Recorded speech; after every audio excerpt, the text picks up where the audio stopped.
मी प्रदीप पोपटराव मोरे, सामाजिक कार्यकर्ता तथा उत्तर महाराष्ट्र माहिती अधिकार कार्यकर्ता महासंघ, आज दिनांक 25/6/2025 रोजी सार्वजनिक बांधकाम खात्याच्या विरोधात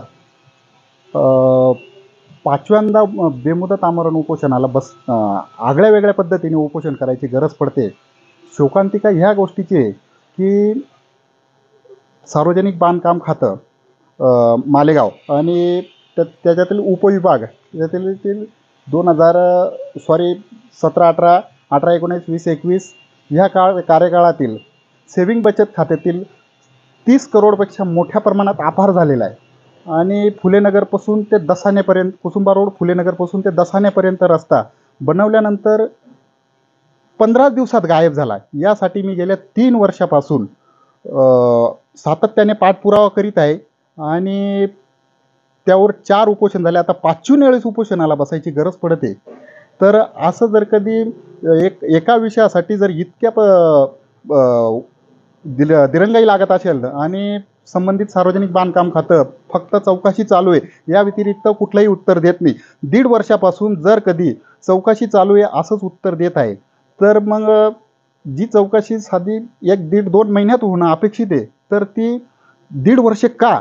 तिथे प्रश्नचिन्ह निर्माण होते.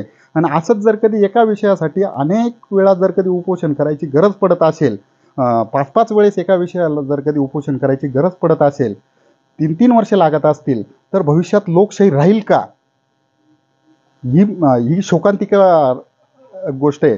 तर मला मीडियाच्या माध्यमातून फक्त एकच लक्षात आणायचं आहे की हा जो माझं जे म्हणणं आहे, आत्तापर्यंत मी अनेक पत्रव्यवहार केलेले. ते बघा, माळा घालून उपोषण करायची गरज आगळ्या वेगळ्या पद्धतीने उपोषण करायची गरज पडलं ते. तर हे पत्रव्यवहार पाहिले नसतील, परंतु मीडियाच्या माध्यमातून फक्त मंत्री महोदय किंवा सार्वजनिक बांधकाम खात्याचे ज्यांच्यापर्यंत माझे पत्रव्यवहार झालेले, तर त्यांनी तात्काळ दखल घ्यावी आणि मला न्याय मिळवून द्यावा.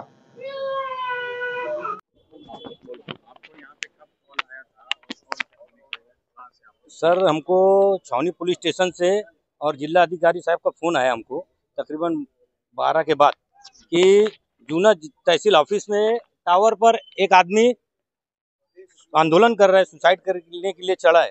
तो हमने फौरन फायर ब्रिगेड की गाड़ियां कर्मचारी लेकर मौके वारदात पर आए और उस व्यक्ति का नाम था प्रदीप पोपट मोरे। ये व्यक्ति कुछ ही चीज का आंदोलन कर रहा था, वो उसके पास पूरा उसका पुरावा भी था। उसको वहां से जब सर ऊपर से नीचे लाना था तो एक चैलेंजिंग और बहुत रिस्क्यू काम था। कम से कम 250-300 फीट ऊपर टावर पे चढ़ चुका था वो शख्स, आपने आपके चैनल के माध्यम से देखा होगा। और वो चढ़ने के बाद वहाँ 2 से 3 घंटा बैठा रहा, तो दोनों पैर उसके लॉक हो गए। लॉक होने की वजह से जब मैं उसके पास गया तो मुझे वो प्रदीप भाई बोलने लगे कि यार मेरा पैर हिल नहीं रहा, लॉक हो गया एकदम।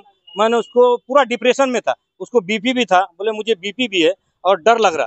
तो मैंने उसे, डिप्रेशन में था, मैंने उसको पहले पूरा अपने कॉन्फिडेंस में लिया कि आप घबराओ मत, फायर ब्रिगेड की टीम आ गई। मैं ऊपर आया, अल्लाह ने चाहा तो नीचे सही सलामत, हम जैसा बोलेंगे वैसा रिस्क्यू करके आपको नीचे लाया जाएगा। तो उन्होंने मेरी बात पे अमल किया और हम एक रस्सी सेफ्टी के लिए उसे बांध कर नीचे फेंक दिया और एक के बाद एक सीढ़ी उनका पैर पकड़कर उतारते उतारते सीधा नीचे लाया।